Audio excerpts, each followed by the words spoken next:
আসসালামু আলাইকুম। আমার কথা শোনা যাচ্ছে? হ্যালো।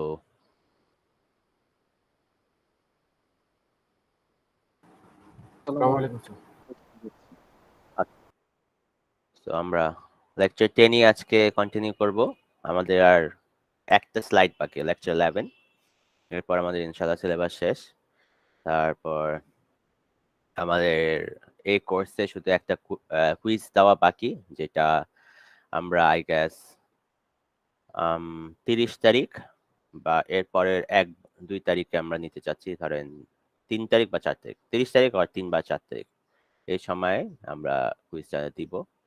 ঠিক আছে? আর ল্যাবে হলো আপনাদের প্রজেক্ট প্রপোজাল বাকি, প্রজেক্ট প্রেজেন্টেশনটা বাকি। ঠিক আছে? প্রজেক্ট প্রেজেন্টেশনটা বাকি। আর হচ্ছে আপনাদের ফাইনাল এক্সাম। তো ফাইনাল এক্সামটাও আপনাদের দিতে হবে। সো টোটাল 3টা জিনিস বাকি আপনাদের। কুইজ, প্রজেক্ট প্রেজেন্টেশন আর হচ্ছে একটা ফাইনাল এক্সাম ল্যাবের। Then we are done with the semester.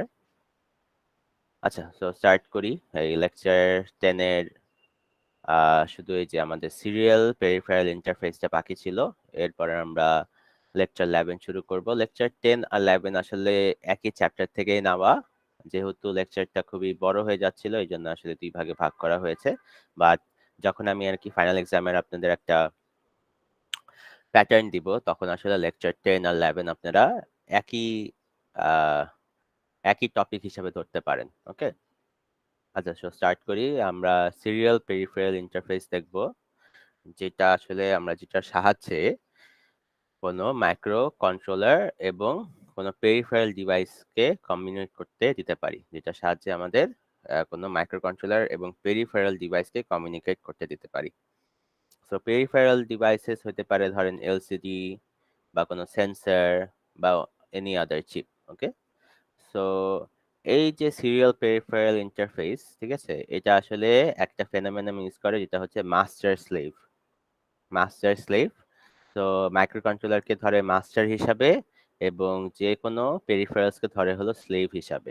Alright, so it can be other way around, মানে আমরা কোনো সময় মাস্টারকে পেরিফেরালও ধরতে পারি, কোনো সময় আবার মাইক্রো কন্ট্রোলারও ধরতে পারি। বাট মোস্ট অফ দ্য কেসেসে মাস্টারকে আমরা মাইক্রো কন্ট্রোলার হিসাবেই ধরি। আচ্ছা, সো এই সিরিয়াল পেরিফেরাল ইন্টারফেসটা আসলে কি করে? কিছু লাইন দিয়ে বা কোনো বাস দিয়ে ডেটাগুলা পাঠায় টু দ্য পেরিফেরাল ডিভাইস। ওকে, এবং পেরিফেরাল ডিভাইস তো চাইলে এই মাইক্রোকন্ট্রোলারকে কিছু ডেটা পাঠাতে পারে। অলরাইট, আচ্ছা, সো এই সিরিয়াল পেরিফেরাল ইন্টারফেসের অ্যাডভান্টেজগুলো কি? যে আমরা একটা কন্টিনিউয়াস স্ট্রিমে ডেটা পাঠাতে পারি। পেরিফেরাল ডিভাইসকে একটা কন্টিনিউয়াস স্ট্রিমে ডেটা পাঠাতে পারি। এটা একটা সিঙ্ক্রোনাইজ সিরিয়াল কমিউনিকেশন, তাই আমাদের কোনো স্টপ বা স্টার্টিং বিট দিতে হয় না বা বিটের মাঝখানে কোনো গ্যাপ দিতে হয় না। তো আমাদের একটা কন্টিনিউয়াস ফ্লোতে আমরা ডেটা পাঠাতে পারি। এবং এখানে আমরা কি করি? মাস্টার স্লেভ রিলেশনশিপ ইউজ করি এবং মোস্ট অফ দ্য টাইম আসলে মাস্টারই স্লেভকে সব ইনফরমেশন এবং সব ইনস্ট্রাকশন দেয়। বিকজ যেহেতু একটা সিঙ্ক্রোনাইজ সিরিয়াল কমিউনিকেশন ইউজ করে এই সিরিয়াল পেরিফেরাল ইন্টারফেস, তো আমাদের একটা কমন ক্লক পালস থাকে, যেটা আসলে মাস্টারই ক্রিয়েট করে। তো আমরা যদি দেখি যে এই যে কানেকশনটা, আমরা বামেরটাকে ধরতেছি মাস্টার এবং ডানেরটাকে ধরতেছি হলো স্লেভ। তো আমরা দেখতে পাচ্ছি যে 4টা কানেকশন লাগে। 4টা কানেকশন লাগে। প্রথমটা দেখতে পারতেছি আমরা এমওএসআই, যেটা ফুল ফর্ম হচ্ছে মাস্টার আউটপুট স্লেভ ইনপুট। তো এই পিন দিয়ে বেসিক্যালি আমরা করতে পারবো কি? শুধু মাস্টার থেকে ডেটা নিয়ে স্লেভকে পাঠাতে পারবো। মানে মাস্টার আউটপুট দিবে এবং ওই ডেটাটা স্লেভ ইনপুট নিবে। আর যদি আমরা স্লেভ দিয়ে কোনো ডেটা মাস্টারকে পাঠাতে চাই, তখন আমাদের এমআইএসও দিয়ে পাঠাতে হবে। ডিরেকশনটা দেখতে পাচ্ছি আমরা, ডিরেকশনটা হচ্ছে স্লেভ থেকে মাস্টারে যাবে, ডানের থেকে বামে যাবে। Master input, slave output. মানে স্লেভ কোনো ডেটা পাঠাতে চাইলে এই সেকেন্ড পিন দিয়ে পাঠাতে হবে, এই সেকেন্ড কানেকশন দিয়ে পাঠাতে হবে। তারপর আসছে হলো ACLK, যেটার ফুল ফর্ম হচ্ছে সিরিয়াল ক্লক। ঠিক আছে, যেটার ফুল ফর্ম হচ্ছে সিরিয়াল ক্লক। এবং আমি যে অলরেডি বলেছি যে যেই ক্লক পালসটা প্রডিউস হয় এটা আসলে মাস্টারই প্রডিউস করে, এবং যা যা ইনফরমেশন দেওয়ার কথা সব মাস্টারই স্লেভকে দেয়। মানে সব মাইক্রোকন্ট্রোলারই পেরিফেরাল ডিভাইসকে এই ইনফরমেশনগুলো দেয়। এবং আরেকটা হচ্ছে হলো স্লেভ সিলেক্ট বা চিপ সিলেক্ট। ওকে, সো এই যে সিরিয়াল পেরিফেরাল ইন্টারফেস, এখানে আমরা একটা মাস্টারের সাথে অনেকগুলা স্লেভস কানেক্ট করতে পারি। মানে একটা মাইক্রোকন্ট্রোলারের সাথে আমি অনেকগুলা পেরিফেরাল ডিভাইসেস কানেক্ট করতে পারি। তো আমি চাইলে কি করতে পারি যে কোনো স্পেসিফিক স্লেভকে বা কোনো স্পেসিফিক পেরিফেরাল ডিভাইসকে আমি সিলেক্ট করতে পারি, এবং অন্য সব স্লেভগুলোকে আমরা ডিঅ্যাক্টিভেট করে রাখতে পারি। তো ইন দিস কেস, আমরা যখন একটা লো পালস পাঠাই, মানে লো ভোল্টেজ পাঠাই, তখন আসলে স্লেভগুলো অ্যাক্টিভেটেড হয়। এবং যখন হাই ভোল্টেজ পাঠাই এই স্লেভ সিলেক্ট দিয়ে, তখন স্লেভগুলো ডিঅ্যাক্টিভেটেড থাকে। মানে লো ভোল্টেজে এনেবলড হয় আসলে আমাদের পেরিফেরাল ডিভাইসগুলো। আচ্ছা, তো এখানে আসলে প্রত্যেকটা আহ, এই যে আমাদের যে লাইনের কথা বললাম, ঠিক আছে, বা পিনের কথা বললাম, এগুলার আসলে ইনফরমেশন বা ডেফিনেশন দেওয়া আছে। তো এগুলো আপনারা দেখে নেবেন। এরপর আসি কিছু বেসিক ফিচার্স নিয়ে সিরিয়াল পেরিফেরাল ইন্টারফেসে। একটা হচ্ছে ওয়্যার ইউজড। আমরা অলরেডি দেখে আসতেছি যে 4টা কানেকশন দেওয়া লাগে আমাদের একটা মাস্টার আর স্লেভ কানেক্ট করতে হইলে। তো এই কারণে আমাদের 4টা ওয়্যার ইউজ লাগে। আমরা ম্যাক্সিমাম 10 মেগাবিটস পার সেকেন্ড দিয়ে ডেটা ট্রান্সফার করতে পারি, এবং এটা একটা সিনক্রোনাস সিরিয়াল কমিউনিকেশন, যেহেতু মাস্টার এবং স্লেভের মধ্যে একটা কমন ক্লক পালস আছে। আর এটা একটা সিরিয়াল কানেকশন, বিকজ আমাদের যখন ডেটা আমরা এক জায়গা থেকে আরেক জায়গায় পাঠাই, তখন কিন্তু আমাদের একটা লাইন দিয়ে পাঠাতে হচ্ছে। ঠিক আছে, একটা লাইন দিয়ে পাঠাতে হচ্ছে, আমরা প্যারালালি ডেটা পাস করতে পারি না।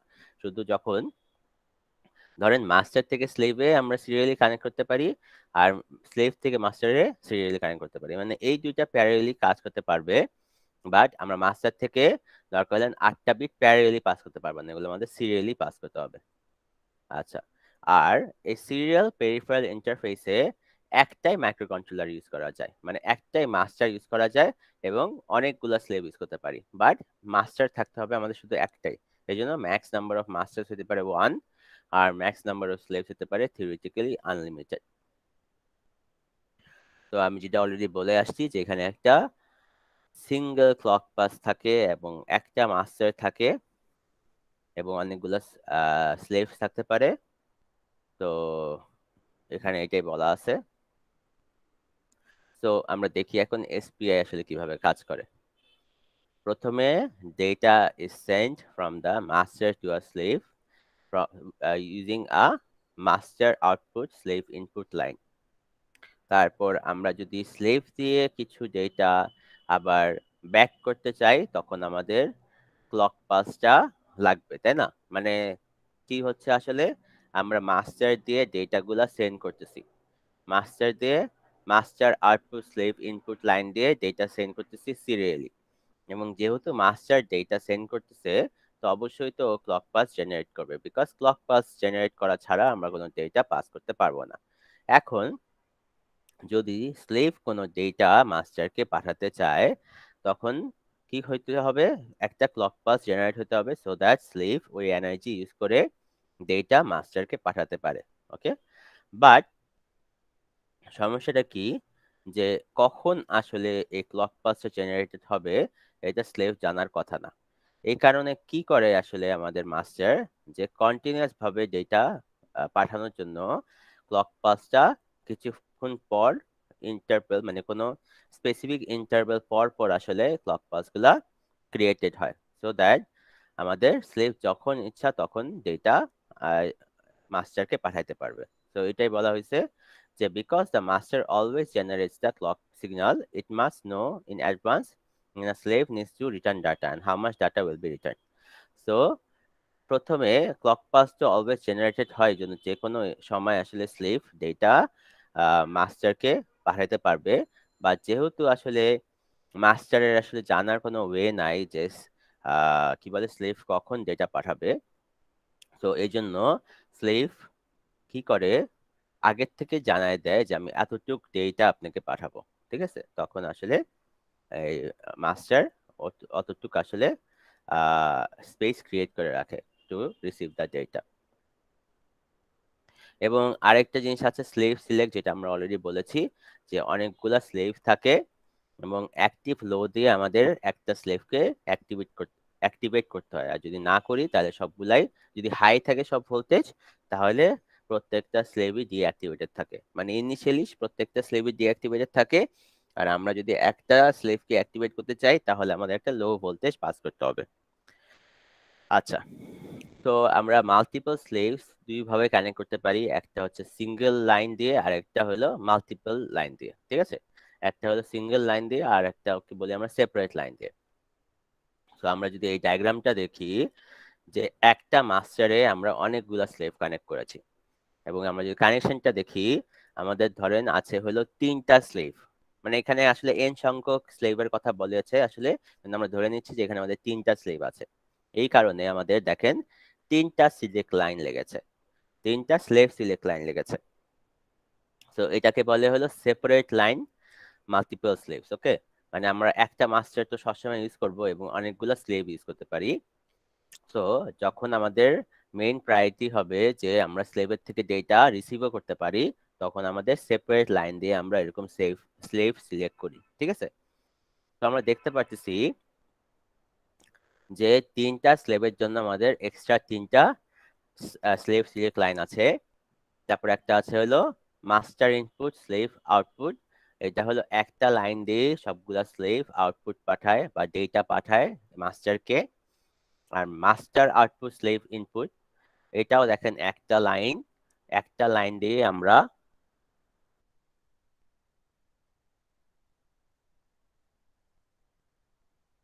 আচ্ছা, তো আমরা একটা লাইন দিয়ে আসলে প্রত্যেকটা স্লেভে ডেটা পাঠাতে পারি।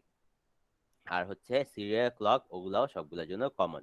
অলরাইট, তো এটা এই কানেকশন এই আর্কিটেকচারটা আমরা কখন ইউজ করি, when we also want to receive any data from the slave। আর আরেকটা হচ্ছে single select multiple slaves. Single select multiple slaves এ কি হয় আসলে দেখেন, একটা সিলেক্ট লাইন দিয়ে আমরা প্রত্যেকটা স্লেভকে কন্ট্রোল করি। তো আমরা যখন একটা লো ভোল্টেজ পাস করব তখন সবগুলা স্লেভই আসলে অ্যাক্টিভেটেড হয়ে যাবে, সবগুলা স্লেভই অ্যাক্টিভেটেড হয়ে যাবে। তারপর দেখতে পাচ্ছি যে মাস্টার আউটপুট স্লেভ ইনপুট যে লাইনটা আছে ওইটা শুধু স্লেভ 1-এই যাচ্ছে, আর অন্য কোনো স্লেভে আসলে কানেক্টেড নাই ডাইরেক্টলি। তো আমরা যদি স্লেভ n কে কোনো ডেটা ডাইরেক্টলি পাঠাতে চাই, it has to grow through slave 1, তারপর স্লেভ 2, তারপর স্লেভ n। অলরাইট, সো একটা ডেটা সবগুলা স্লেভকে পাস করে যাবে। যদি আমরা n নাম্বার স্লেভকে পাস করতে চাই তাহলে আমাদেরকে আসলে প্রথমে স্লেভ 1 কে পাঠাতে হবে, স্লেভ 1 তারপর স্লেভ 2 কে পাঠাতে পারবে, তারপর লাস্টে গিয়ে স্লেভ n এ যেতে পারবে। সো এই কানেকশনটা আমরা কখন ইউজ করি, এই কানেকশনটা ইউজ করি যখন we don't need any information from the slave, মানে আমরা চাই না কোনো ডেটা স্লেভের থেকে রিসিভ করতে, বিকজ দেখতে পাচ্ছি আমরা যে মাস্টার ইনপুট স্লেভ আউটপুট যে লাইনটা আছে ওটা শুধু স্লেভ n এর সাথেই কানেক্ট করা, আর অন্য কোনো স্লেভের সাথে কানেক্ট করা না। সো এখানে আমাদের main priority input input receive করা স্লেভের থেকে না, আমাদের জাস্ট মেইন প্রায়োরিটি হচ্ছে আমাদের ডেটা স্লেভগুলোকে পাঠানো, সো দ্যাট স্লেভগুলা এগুলা ইউজ করতে পারে। আচ্ছা, সো এখানে যদি আমরা মাল্টিপল স্লেভস এর এই যে সিঙ্গেল সিলেক্ট এর কথা দেখি, note that for this layout data overflows from one slave to the next, so to send data to any one slave you'll need to transmit enough data to reach all of them. Also keep in mind that the first piece of data you transmit will end up in the last slave, মানে যেই ডেটাটা প্রথমে আমরা পাঠাই ওইটা আসলে কি হবে, প্রথমে স্লেভ 1 এর কাছে যাবে, স্লেভ 1 তারপর আবার স্লেভ 2 কে পাঠাবে, স্লেভ 2 তারপর স্লেভ n কে পাঠাবে, মানে প্রথম ডেটাটা অ্যাকচুয়ালি স্লেভ n এর কাছেই যাবে। তারপর যখন স্লেভ n এ কোনো জায়গা না থাকলো তখন স্লেভ 2 তে আসলে সেভ হবে, যখন স্লেভ 2 তে কোনো জায়গা না থাকে তখন স্লেভ 1 এ ইনসার্ট হবে, মানে প্রথম ডেটা সবচেয়ে লাস্টে যাবে, দেন ডিক্রিমেন্ট হবে আর কি। So this type of layout is typically used in output-only situations such as driving LEDs, where you don't need to receive any data back. In these cases, you can leave the master's MISO line disconnected. However, if data does not need to be returned to the master, you can do this by closing the daisy chain loop, blue wire in the above diagram.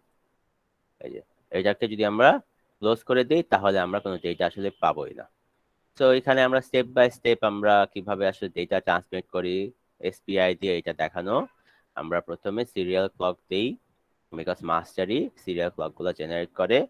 তারপর আমরা chip select করি, এরপরে আমরা master output slave input দিয়ে data পাঠাই, তারপর চাইলে আমরা স্লেভ দিয়েও ডেটা রিসিভ করতে পারি। তো এসপিআই এর অ্যাডভান্টেজ গুলা কি?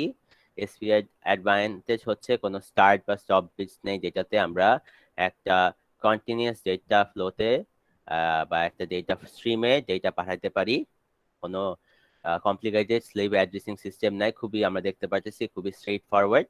কিন্তু পরে একটা আমরা ডিভাইস দেখবো যেটার নাম হচ্ছে I2C, যেটার মধ্যে একটু কমপ্লিকেটেড অ্যাড্রেসিং সিস্টেম আছে।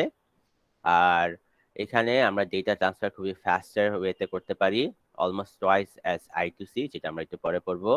আর আমরা দেখতে পাচ্ছি যে 4টা লাইন আছে, যার মধ্যে মিসো আর মসি, ঠিক আছে, মানে মাস্টার ইনপুট স্লেভ আউটপুট আর মাস্টার আউটপুট স্লেভ ইনপুট, এই দুটো line separated, so we can actually pass data parallelly, মানে আমরা একই সময় ডাটা সেন্ড করতে পারবো আবার ডাটা রিসিভও করতে পারবো। বাট যে ডাটা সেন্ডটা ওইটা আসলে সিরিয়ালি হয় আর ডাটা রিসিভটাও সিরিয়ালি হয়, বিকজ আমরা একসাথে 8টা বিট ডিফারেন্ট 8টা লাইন দিয়ে পাস করতে পারতেছি না, আমাদের একটা লাইন দিয়ে পাস করতে হচ্ছে।